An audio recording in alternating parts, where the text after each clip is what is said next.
Welcome to Expedition Networking, a special segment of the Networking RX podcast. I'm Frank Agan, founder and president of AmSpirit Business Connections, and your host for this program. For those of you who are familiar, on the Networking RX podcast, we share information and have conversations with experts, such as authors, researchers, and social scientists. And all of these programs are aimed at helping you learn how to become better at building professional relationships and understanding why they work. In this Expedition Networking segment, however, we're going to bring on successful entrepreneurs and unique professionals and explore their networking adventure and learn how they used relationships to create lasting success. Today on Expedition Networking, we have Gina Molinari, affectionately known as Gina Mo.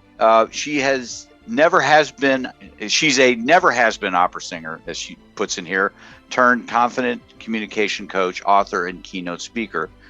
She helps purpose-driven small business owners build confidence through a blend of public speaking skills, digital marketing strategy, and a dash of mindset to help them have maximum impact with respect to their work. She's helped her clients conquer debilitating fear of public speaking, and there's a lot of that out there. And at that same time, exponentially grow their business by learning consistent marketing strategies for speaking and video work. Gina, welcome to the program. Thank you so much for having me. It's an honor to be here. Well, give us the story. I guess I'll kind of throw this in here real quick. You are based in Columbus, Ohio, where I'm at. Yes. We've never met each other in person, but through Zoom, we've certainly talked. But you're not from here. You're not from here. You're from New York. No. And you have this whole journey, and it involves relationships. And I wanted to kind of get you on and have you. So take us through it, please. Yeah. So originally I grew up in New Jersey, just like 30 miles outside New York City, actually where they filmed The Sopranos and The Real Housewives of New Jersey. That's about where I grew up, to give you context. So I, grew up there, and I went to school to be an opera singer, only to realize that I had debilitating performance anxiety, which is kind of an issue when you want to be a performer. And so I kind of went on this journey of figuring out what else was I going to do, because I spent so much of my youth trying to do this singing thing and in the music world. And I got into marketing because I went to grad school for arts administration. And that's where I really got introduced to marketing in the arts and all of that.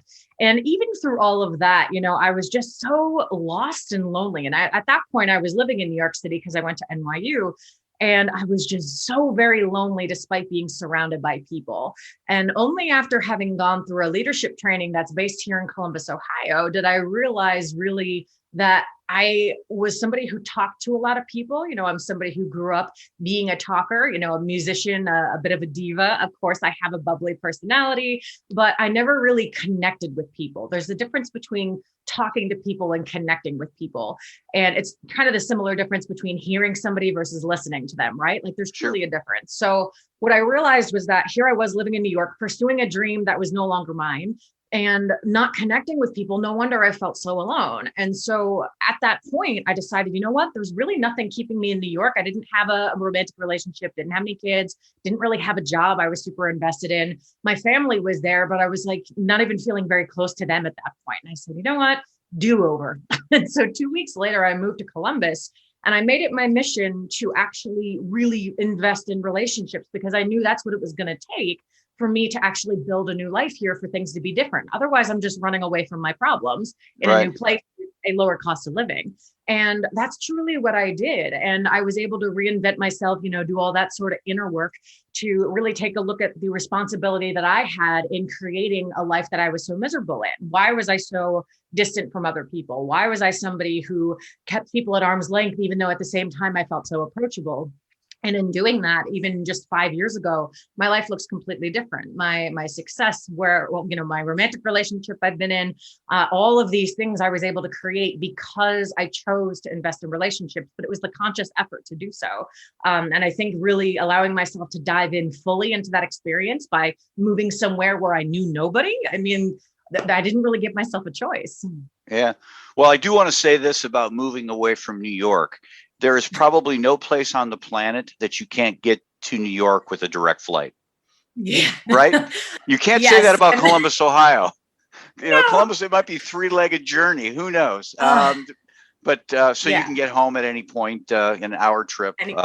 So that's awesome. It's super quick. Yeah, it's very quick. Well, you use the term investing in relationships, and I can't just let that go, because that's like saying leadership, right? I mean, there's so much to it. So if you could kind of share with us, when you say investing in relationships, what are you talking about? I have a sense, but I want to kind of get from you. Yeah. Well, I mean, I'll get vulnerable and say that it's, something I realized, again, kind of diving into my own responsibility in them. I realized that over my life, really, it got to a point where I was kind of being nice to other people as penance for a low self-esteem. And so I was being nice to them and sort of holding hostage any sort of nice things they would do for me. Like, it was always this feeling of tit for tat that I never had a conversation with anybody about. And so there was often this feeling of doing things to be nice that look like friendship, but didn't actually truly mean anything to me, because it was more a reflection of how I felt about myself. But there was also this aspect of it that was like, I was waiting for other people to take the reins on things. I was waiting for other people to prove to me that they weren't going to let me down, to prove to me that they weren't going to hurt me, or any of those sorts of stories that I like to tell myself. And as a result, I was just waiting for people to really take the reins and do anything, to call me, to hang out, to offer me an opportunity, instead of just asking for what I needed and being okay with asking for what I needed sometimes, because sometimes it was super little. It was a very minor thing, like, hey, I would love a connection to somebody in this field, or, hey, if you hear of anybody looking to hire someone, keep your eyes open for me, or something. But for whatever reason, I don't know, maybe it's an East Coast thing, I associated that with weakness. And so I wouldn't allow myself to be like really in a relationship. It would always really be arm's length, even though other people may not have noticed that. I knew that about myself. Interesting. Well, I mean, I think asking is a huge piece of being successful. And realizing that people do want to help. They're actually flattered, I find, that when you ask them. Yeah. Now, some won't come through. My little saying, well, certainly today, I had a whole issue today. I won't get into it. But people are reliably unreliable. Not all, but in certain situations, people you don't know, they're reliably unreliable. They don't call. This person was late by 15 minutes. And as I said before we hit record, that 15 minutes is kind of just daisy chained through the day. And now I'm caught up. But it's just this anxiety. But I think those are the things that prevent us from asking. And you use the term vulnerable there.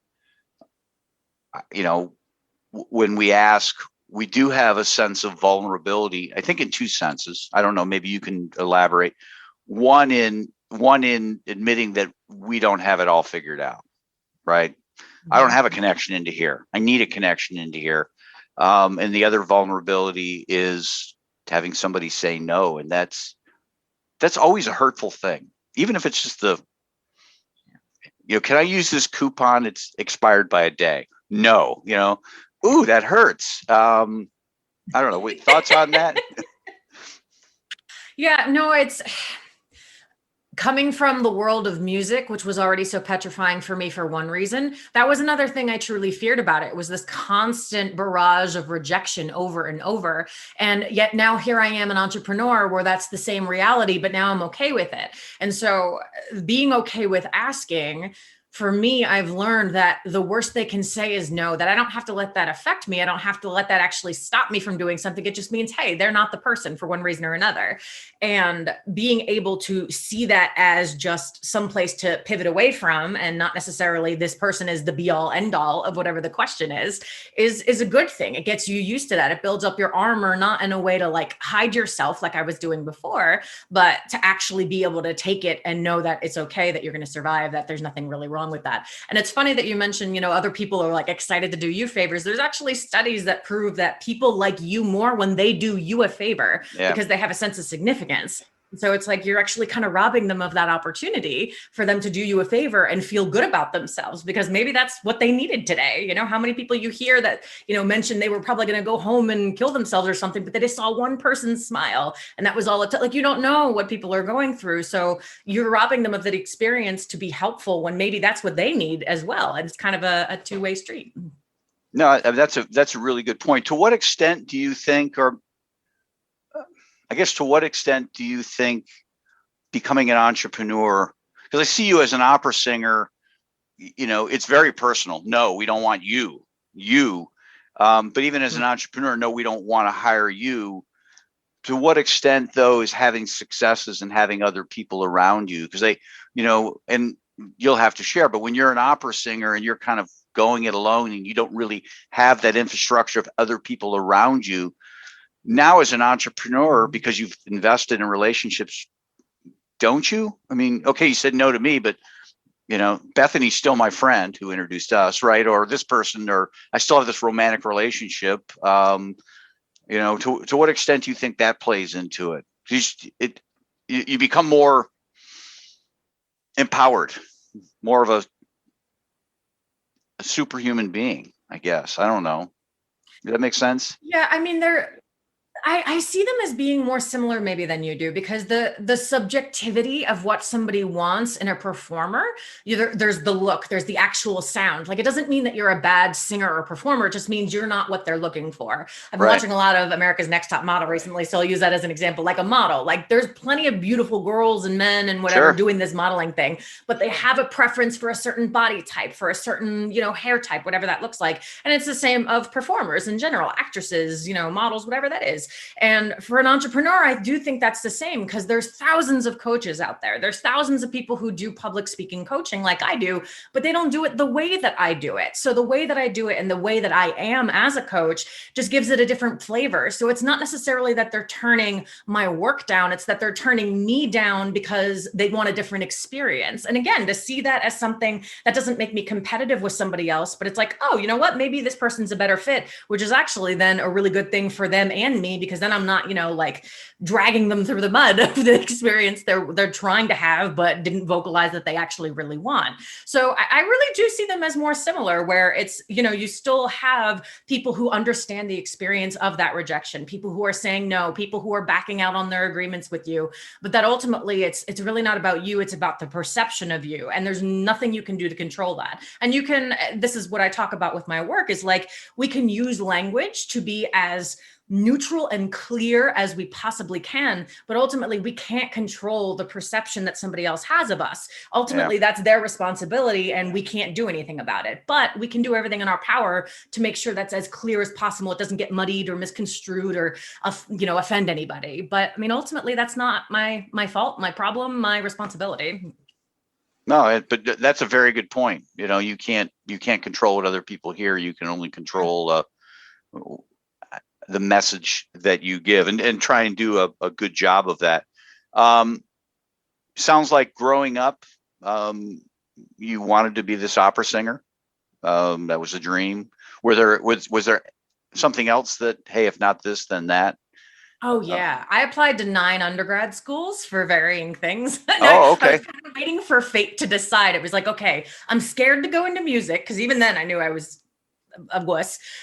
So I you know, applied for that. I also looked at political science because I possibly wanted to be a lawyer, or I also possibly wanted to be a writer, because I'm a very good writer. I edit books and, you know, I wrote my own book and everything. So, but I grew up in a house that loved to argue. So I'm very good at arguing points and looking at both sides of the coin on a lot of things. And maybe that's being a Libra too, who knows?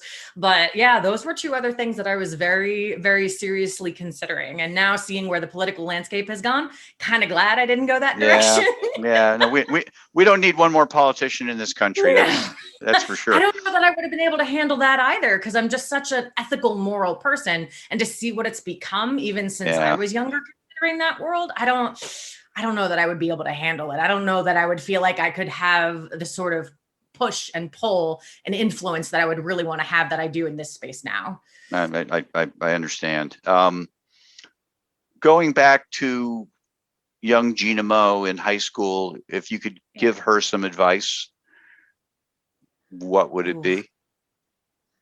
Oh, she is not even close to who I am now. So it would truly be like talking to a completely different person. And I think the most valuable thing I could tell her, whether or not she chose to listen, is that you don't have to stick with the thing that you've been pushing for just because you've spent time doing it. Right. I think for a long time, I hung on to music longer than I should have, or other projects in general longer than I should have, simply because I had a lot of shame and guilt around abandoning it and then wasting that time. For whatever reason, that thought just never occurred to me. Nobody ever told me it was okay. And that it wasn't necessarily quitting so much as it was just letting go of something that's not really for you or that you don't really want. So if or when you have gone back to high school reunions, do you blow people away? I have never gone back. Okay. All right. Would you blow people away? I just have no desire. Okay. All right. Fair enough. I think so. I do. Yeah. Well, there's some, because of Facebook and social media, I have connected with people that I haven't seen in truly years. Yeah. And they've kind of said that to me, that they're just like, wow, you seem like a completely different person from who, even from college, from, who knew me back then. So that feels good, because I know it's for the better. I know I used to be a very abrasive person, but yeah, I think so in some ways. We won't get into the abrasive part, but I do want to pivot.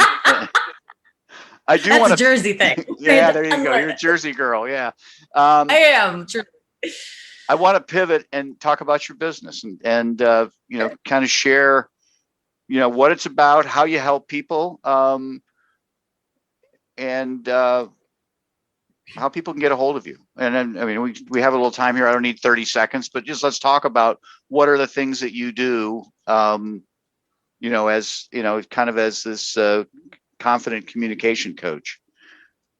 Yeah. Well, you spoke about it a little bit in my bio, that I have this blend of public speaking coaching mixed with online marketing strategy. And then it's like a dash of mindset work, because ultimately confidence is not a skill, it's a practice.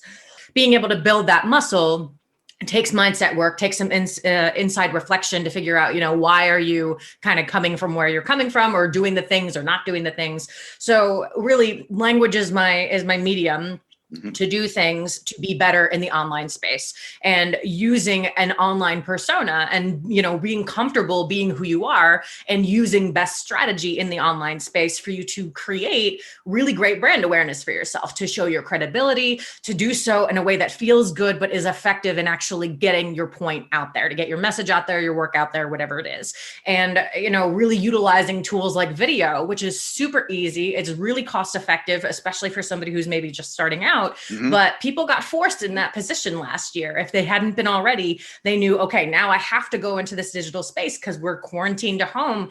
How do I do that? A lot of people have a hard time looking at video and treating it like a person. How do I do that? And that's what I do, is I mix this public speaking strategy with best practice of online. But what makes me unique is I take that performance experience that I have, and it's like, okay, you're performing, your podcasts are performing, your video work is performing. This conversation of you and I in person would be performing. A phone conversation, a sales call, all of that is a version of a performance. And it doesn't mean it has to be an act or that has to be fake, but it does mean you have to bring your best foot forward so that people remember you, so that people want to remember you and want to engage with you further. And being able to do all those things together is a bit of a challenge. So I have group programs and, online mini courses and things, but I also do private coaching to support people in doing that. And that's ultimately what my book is about as well. Why I love to make people cry, how to be authentic and confident online. And it's, talking about the importance of blending all those things together and then giving you steps on how to actually practice each of those things. So that's how I do that. I kind of mash it all together.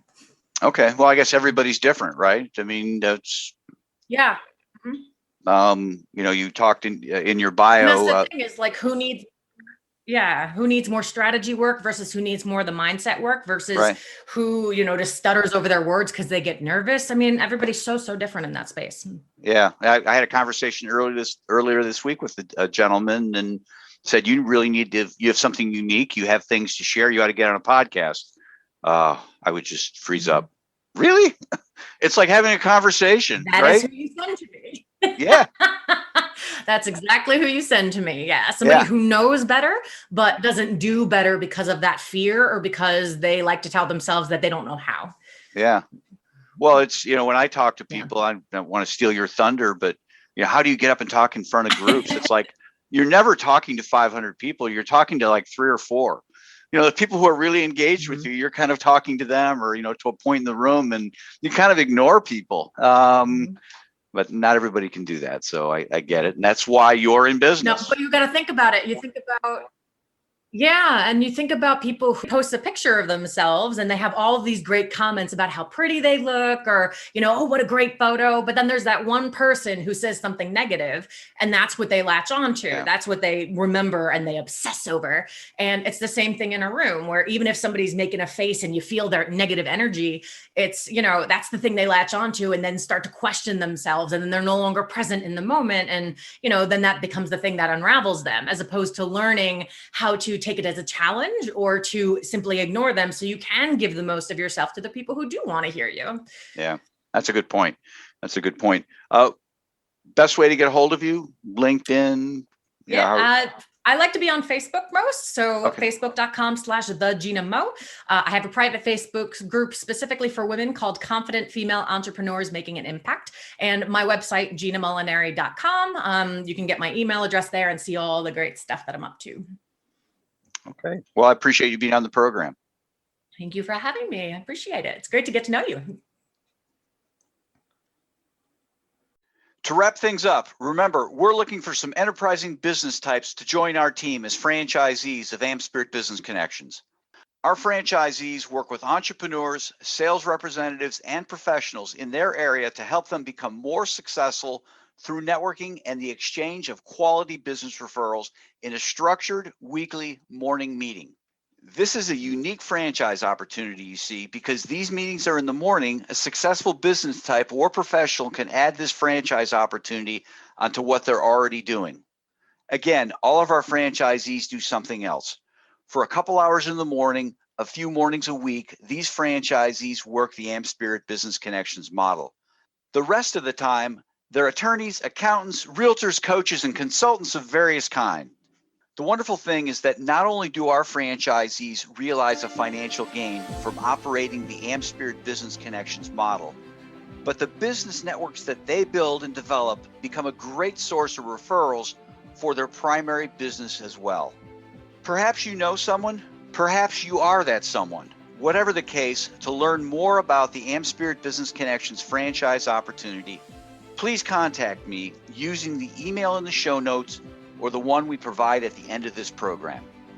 Thanks for joining us on the Networking RX podcast. Please put what you've learned into action today and let us know if you have questions, comments, or ideas for future topics. You can email them to us at podcast@amspirit.com.